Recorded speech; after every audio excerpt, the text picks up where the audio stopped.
శ్రీమాత్రే నమః. శ్రీ గురుభ్యో నమః.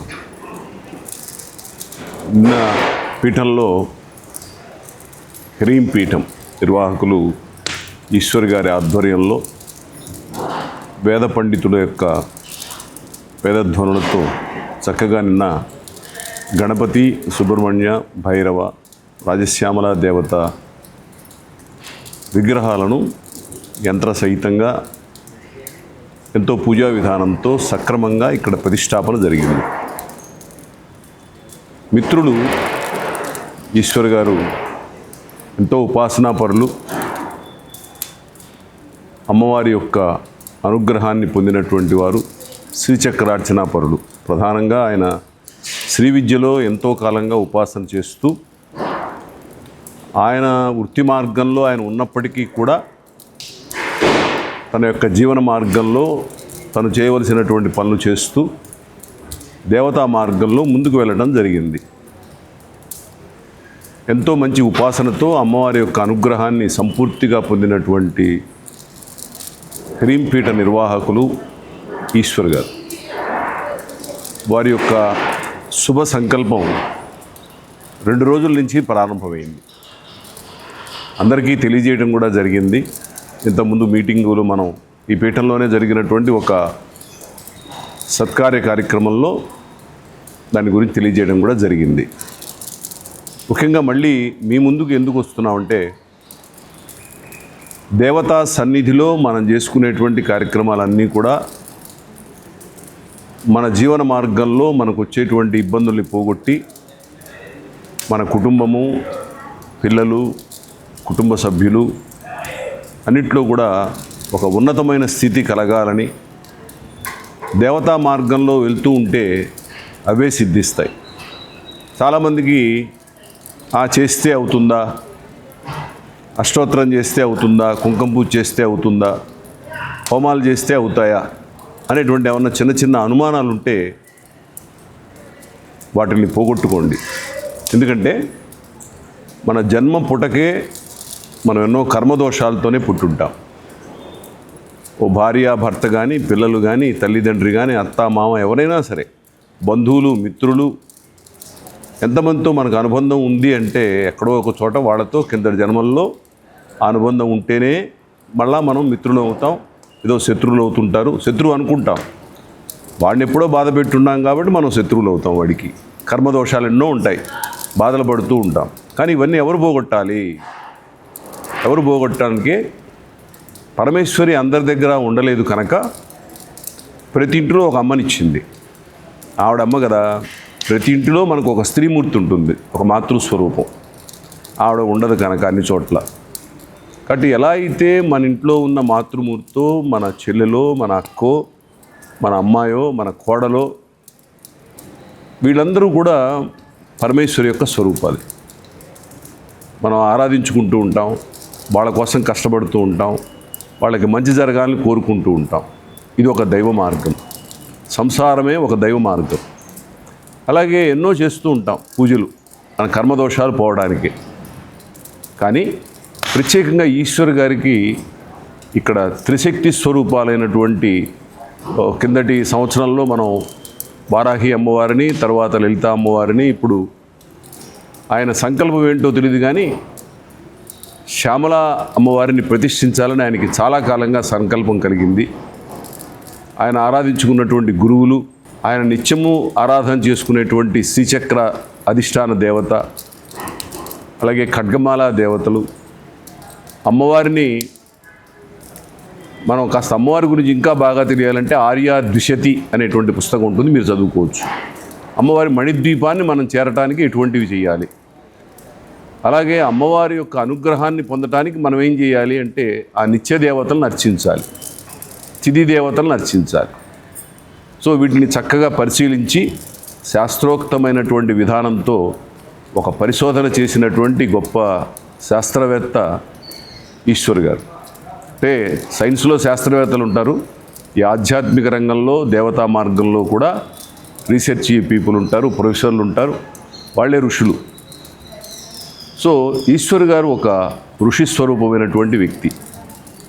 ఎంతోమందికి ఆయన సేవ చేశారు, ఎంతోమందికి పాదసేవ చేశారు, ఎంతోమందికి కార్యక్రమాల్లో ఆయన పాల్గొన్నారు.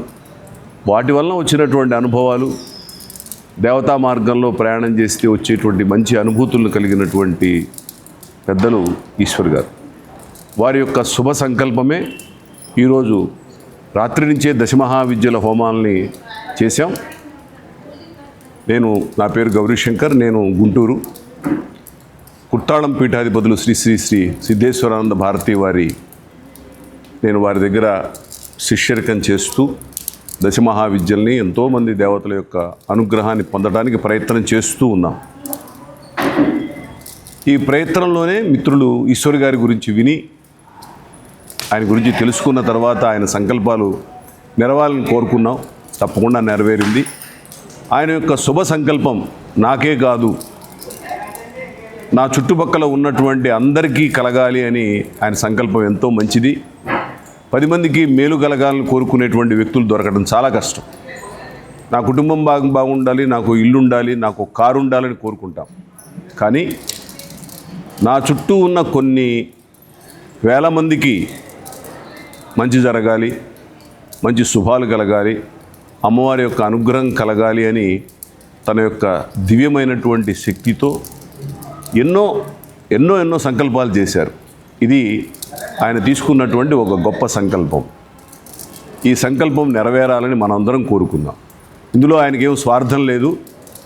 మీకు చెప్పాలంటే ఈ ప్రాంతాల్లో తన మీద తనకేమీ ఆసక్తి లేక, ఆశ లేక, ఒక పరిపూర్ణమైనటువంటి ఋషి స్వరూపం, ఒక ముని స్వరూపం ఆయన. ఎందుకంటే ఆయనకి నాకు ఇది కావాలి, అది కావాలి అని ఏం లేదు. అటువంటి వ్యక్తులు మనకు ఆంధ్ర ప్రాంతంలో ఉంటారు. చాలామంది రహస్యమైనటువంటి ఋషులు ఉంటారు, వాళ్ళు బయటికి రారు. కానీ ఒక చక్కటి ఋషి స్వరూపం ఆయన. వారి యొక్క ఆధ్వర్యంలోనే వారు పిలిచినప్పుడు అనుకున్నాను, మన అదృష్టం ఇది, ఇక్కడ అమ్మవారి దగ్గర సేవ చేయటం అని. రాత్రి సుమారుగా 9:30, 10 దగ్గర నుంచి హోమాలు మొదలెట్టాం రాత్రిపూట. అలాగే ఇవాళ ఉదయం కూడా 10 దగ్గర నుంచి రాత్రి వరకు కూడా హోమాలు జరుగుతూ ఉంటాయి, దశమహావిద్యా హోమాలు. ఎందుకు చెయ్యాలి అంటే కర్మదోషాలని పోగొట్టుకోవాలి. కర్మదోషాలను తొందరగా పోవు అనుకుంటాం. ఎక్కడికెళ్ళో స్నానం చేస్తే పోతుంది, ఇక్కడికి వెళ్ళి వస్తే పోతుంది అనుకుంటాం. కానీ పరమేశ్వరి యొక్క ఆరాధన, ఆమె యొక్క కృపా కటాక్షాలు మన మీద కలగాలంటే ఒక దివ్యమైనటువంటి పుణ్యక్షేత్రంలో ఆ అమ్మవారి యొక్క హోమం చేసుకోవటమో, అలాగే ఉదయం నుంచి కూడా కుంకుమార్చనలు జరుగుతున్నాయి. తిథి నిత్యలకు, లలితా అమ్మవారి తిథి నిత్యలకు, అలాగే ప్రతి 2 అమ్మవార్లు ఉంటారు శాస్త్రంలో మనకు నిత్యలు. అమ్మవారు లలితా అమ్మవారికి ఒక 16 నిత్యలు, కాళీ అమ్మవారికి ఒక 15 నిత్యలు ఉంటారు. నిత్యలు విశేషం. ఎంత విశేషం అంటే అమ్మవారి దగ్గరికి మనల్ని తీసుకెళ్ళటానికి ఎంతో సహాయ సహకారంగా ఉండేటువంటివే తిథి నిత్యలు. ఈ దశమహావిద్యల యొక్క అమ్మవార్లు కూడా చూస్తే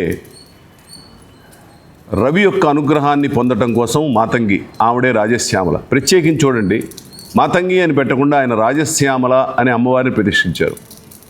మాతంగి అమ్మవారు సూర్యుడి యొక్క అధిష్టాన దేవత కనుక సూర్యుడి యొక్క అనుగ్రహం, ఆయువు, ఆరోగ్యాలు, ఐశ్వర్యాలు, కుటుంబ వృద్ధి ఇవన్నీ జరుగుతాయి. శ్యామల అంటే మన తెలుసు, శ్యామలా దండకం చదువుకున్నాం. అసలు ఆ ఒక్క దండకం చదివితేనే మానవుల యొక్క కోరికలన్నీ కూడా తీరుతూ ఉంటాయి. చాలామంది నన్ను మా అబ్బాయికి వీసా రాలేదు, మా అమ్మాయికి వీసా రాలేదని అడిగితే శ్యామలా దండకం చదువుకోండమ్మా తప్పకుండా వస్తుంది అంటే, వాళ్ళు శ్యామలా దండకాన్ని అనుష్ఠానం చేయటం వల్ల వారికి ఆ వీసాలు రావడం జరిగింది. ఎంతో గొప్ప అదృష్టం అనిపిస్తూ ఉంటుంది. మరి ఆవిడ యొక్క రూపమే రాజశ్యామల. మహాకవి కాళిదాసుకి కవిత్వాన్ని అందించి ఎంతో భారతదేశానికి అన్నిటికీ కూడా కీర్తి ప్రతిష్టలు కలిగించినటువంటి అటువంటి కవికి అనుగ్రహం ఇచ్చినటువంటి అమ్మవారు రాజశ్యామల. మరి రాజా అనే పేరులోనే సకల సౌభాగ్యాలను, సకల సుఖాలను, సకల సంతోషాలను ఇచ్చేటువంటి తత్వం ఉంటుంది. రాజగణపతి, రాజశ్యామల, రాజవారాహి ఇలా ఉంటారు దేవతలు. ప్రత్యేకించి ఇక్కడ ఈయన ప్రతిష్ఠించినటువంటిది రాజశ్యామల. అటు ఇలా నిత్యము ఇక్కడ హోమాలు జరుగుతున్నాయి. అలాగే చంద్రుడి యొక్క అనుగ్రహం కలగడం కోసం భువనేశ్వరి, అలాగే కుజుడి యొక్క అనుగ్రహం, మనకెంతో పిల్లలు ఉంటారు, ఉద్యోగాలు కానీ వాళ్ళకి పెళ్ళిళ్ళు కానీ కుజదోషాలు పోవడానికి కానీ శుభమంగళ కార్యక్రమాలు జరగటానికి కానీ మనకు విశేషం మన బగళాముఖి. అలాగే లలితా అమ్మవారు, ఇక్కడ ప్రధాన దేవత లలితా అమ్మవారు. ఆయన ఈశ్వర్ గారు పిలిస్తే పలికేటువంటి దేవత లలితా అమ్మవారు. ఎందుకంటే శ్రీచక్రార్చనలో ఎంతో కృషి చేసినటువంటి వ్యక్తి, ఆయన నిత్యమైన ఆరాధన చేసేటువంటి వ్యక్తి. అందులో అటువంటి వాళ్ళు తలుచుకుంటే చాలు, ఒక 10 నిమిషాల్లో మానవుడి కోరికలు తీరుతూ ఉంటాయి. అలాగే గురువారం నాడు తార మనకు చక్కటి చదువును అనుగ్రహించి ఏ కార్యక్రమం తలపెట్టినా నిర్విఘ్నంగా ఆ కార్యక్రమాన్ని జరిపేటువంటి గ్రహం బృహస్పతి అనే గురువు. ఆయన యొక్క అధిష్టాన దేవతే తార. సో ఇప్పుడు మనం అందరం చాలామంది కూడా గురుగ్రహ అనుగ్రహాల్లో ఉన్నాం కాబట్టి ఆవిడ యొక్క అనుగ్రహాన్ని పొందడానికి ప్రయత్నం చేయాలి. అలాగే శుక్రవారం వచ్చేటప్పటికి కమలాలక్ష్మి అనండి, మహాలక్ష్మి అనండి, ఐశ్వర్యలక్ష్మి అనండి, కమలాత్మిక అనండి. శుక్రవారం నాడు ఆ దేవత లక్ష్మీ సౌభాగ్య సిద్ధి, భార్యాభర్తల మధ్య అనుబంధం, అందరూ కలిసిమెలిసి జీవించడం దానికని. శనివారం కాళీ. ఇప్పుడే మనం ఇక్కడ కాలభైరవుని కూడా మనం ప్రతిష్ఠించుకున్నాం ఈ పీఠంలో. నిన్న ఇక్కడికి వచ్చినటువంటి వారికి కాలభైరవుడి యొక్క విశిష్టతను కొద్దిగా నాకు తెలిసినంత మేర చెప్పడం జరిగింది. చాలా చోట్ల మనం భైరవుణ్ణి చూస్తే ఒక్కొక్క స్వరూపం కనపడుతుంది. కొన్ని వేల మంది భైరవులు ఉంటారు, కానీ ఇక్కడ ఒక భైరవుడి యొక్క విశేషం, ఈ క్షేత్రంలో భైరవుడి యొక్క విశేషాన్ని మిగతా వాటితో పోల్చి మనం చూసుకున్నట్లయితే ద్రాక్షారామంలో భైరవుణ్ణి చూడండి. అలాగే మీరు ఎప్పుడన్నా కాట్మండ్ వెళ్తే పశుపతినాథ్ టెంపుల్లో ఉన్నటువంటి భైరవుణ్ణి చూడండి. కాళహస్తికి వెళ్తే లోపల నుంచి మనం ప్రదక్షిణ చేసుకుని బయటకు వచ్చేటప్పుడు ఒక భైరవుడు ఉంటాడు, అన్ని బట్టల భైరవుడు అంట. మనం వెళ్ళిన తర్వాత మన దగ్గర ఉన్నటువంటి ఒక చిన్న దారాన్ని తీసి ఆయనకి వేయమంటారు. ఎందుకంటే శరీరంలో ఉన్న దోషాలు పోయి పూర్వజన్మ కర్మాలు ఎప్పుడైతే గుడ్డ తీసి వేస్తున్నామో వ్యామోహం పోయిందని అర్థం. అదే మనకు భగవద్గీతలో కూడా చెప్పేది అదే, వాసాంసి జీర్ణాన్ని యథావిహాయ. అంటే ఆ భైరవుణ్ణి మనం అర్చిస్తే వ్యామోహాలు పోయి పరమేశ్వరి యొక్క అనుగ్రహాన్ని పొంది శాశ్వతమైనటువంటి కైలాసవాస ప్రాప్తి కలగటానికి ఆ భైరవుడు. అలాగే మనం కాట్మండ్ వెళ్తే ఇంకొద్దిగా ముందు దూరం వెళ్తే మనోకామన మందిర్ అని ఉంటుంది. అక్కడ కాళీ కాలభైరవుడు ఉంటారు. మనోకామన జాగ్రత్తగా విడదీసుకుంటే మనస్సులో ఉన్నటువంటి కోరికల్ని తీర్చేది. ఇక్కడ భైరవుడు అదే స్వరూపం. సాక్షాత్తు పరమేశ్వరుడి యొక్క స్వరూపాల్లో మనకు ఉన్నటువంటి చిదంబరం నటరాజు, ఆ స్వరూపం మనకి ఇక్కడ కనపడుతుంది. చెక్కిన శిల్పి వారు చాలా బాగా చేశారు ఈ శిల్పాన్ని. పైపెచ్చు ఈశ్వర్ గారి సంకల్పం ఏంటో తెలియదు కానీ ఒక నాగ పడగతో కూడా ఇక్కడ ఉన్నారు. అదే నాగభైరవుడు. ఏదైనా సరే కుటుంబంలో ఇబ్బందులుంటే పోగొట్టగలిగేటువంటి దేవత భైరవుడు. ఎన్నో భయాలు కలుగుతూ ఉంటాయి మనకు, భయాన్ని పోగొట్టేటువంటి దేవతే భైరవుడు. సో ఇలాగా కాళీ, రకరకాలైనటువంటి మాతృమూర్తులు అందరితోటి కూడా ఇక్కడ హవనం చేయడం జరుగుతోంది. సుమారుగా ఇవాళ నుంచి మళ్ళీ మనం ఒక 4 రోజుల వరకు జరుగుతాయి. కాబట్టి ఈ సదవకాశాన్ని తీసుకుని అందరూ కూడా క్షేత్రాన్ని దర్శించి ఇక్కడ ఉన్నటువంటి మూల విరాట్టుల యొక్క అనుగ్రహాన్ని పొంది ఒక్కసారి వచ్చి ఆ మూల విరాట్టును దర్శనం చేసుకోండి. ఆ దేవతల యొక్క కంటిలోకి ఒక్కసారి మీ కంటిని ప్రసరింపజేసుకుని ఆ దేవతల యొక్క అనుగ్రహాన్ని పొందడానికి ప్రయత్నం చేయండి. మనం ఏర్పాటు చేసేటప్పుడు కళ్ళల్లోకి చూడము, ఏర్పాటైపోయి అమ్మవారికి అన్ని పూజలు అయిన తర్వాత మనం ఆ కళ్ళల్లోకి చూడవచ్చు. ఆ తల్లి యొక్క కళ్ళల్లోంచి వచ్చేటువంటి శక్తి, ఇక్కడ ఉన్నటువంటి 3 దేవతలు కూడా త్రిశక్తి స్వరూపాలను పెట్టుకున్నారు ఈశ్వరు గారు. రండి, దర్శనం చేసుకోండి, సద్భాగ్యాన్ని పొందండి, కార్యక్రమాల్లో పాల్గొనండి. ఇంకా ఈ క్షేత్రం వృద్ధిలోకి రావాలి. వృద్ధిలోకి రావాలంటే ఋషి స్వరూపంలో ఉన్నటువంటి వ్యక్తి ఇది వృద్ధిలోకి రావాలి, ఎంతో గొప్పగా ఉండాలి అని ఆయన అనుకోడు. కానీ ఇది మన బాధ్యత. ఇక్కడ అనుగ్రహాన్ని పొందడానికి ప్రయత్నం చేస్తున్న ఎంతోమంది సోదరీమణులు, ఎంతోమంది వ్యక్తులు, వేద పండితులు, అలాగే సన్యాసాశ్రమం స్వీకరించినటువంటి పెద్దలు, ఎంతోమంది పీఠాధిపతులు, వాళ్ళందరూ కూడా అడుగుపెట్టినటువంటి క్షేత్రం కనుక సాధూనాం దర్శనం పుణ్యం. మనం అందుకని మనం కూడా అందరము ఈ అవకాశాన్ని ఉపయోగించుకొని ఈ నెల రోజుల్లో చక్కగా ఈ గుడికి రండి, ఈ దేవతలను దర్శనం చేసుకోండి. పీఠాధిపతి అయినటువంటి హరీం పీఠం అని పేరు పెట్టారు. పీఠం పేరులోనే చాలా గొప్ప విశేషం ఉంది. ఒకసారి నాకు ఫోన్ చేశారు, గురుగారు ఇలా పెడుతున్నాను ఈ పీఠానికి హరీం అంటే చాలా ఆనందం వేసింది. హరీం భువనేశ్వరి బీజం, హరీం లలితా అమ్మవారి బీజం. మనం చూస్తే కాస్త మంత్రశాస్త్రం మీద పట్టు ఉన్నట్టయితే లలితా అమ్మవారిలోనూ అదే బీజం ఉంటుంది, భువనేశ్వరి అమ్మవారిలోనూ అదే బీజం ఉంటుంది. భువనేశ్వరి ఈ భువనాలన్నిటికీ కూడా పరమేశ్వరి. అలాగే లలితా పరమేశ్వరి, లలితా పరాభట్టారిగా ఆచరించుకునేటువంటి విధానాన్ని బట్టి ఆవిడ యొక్క పేరు మారుతుంది తప్ప స్వరూపం ఒకటే. కాబట్టి హరీం పీఠంలో ఎన్నో గొప్ప విశేషాలు ఉన్నాయి. ప్రతి అమ్మవారిలో ప్రతి దేవతలు కూడా హరీం బీజం ఉంటుంది.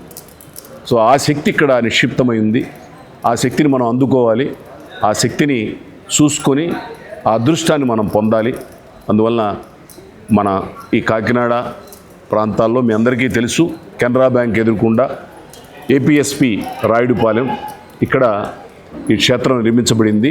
భక్తితో నిర్మించబడినటువంటి పుణ్యక్షేత్రం. వ్యాపార దృక్పథం లేదు, గుర్తుపెట్టుకోండి. వ్యాపారం కోసం ఉన్నటువంటి పీఠం కాదు. 10 మందికి మేలు జరగాలి.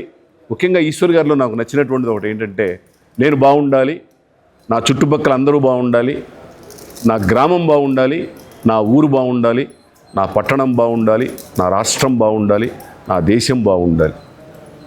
చెప్పాలంటే ఇక్కడ ఎన్నో హోమాలు చేశాం.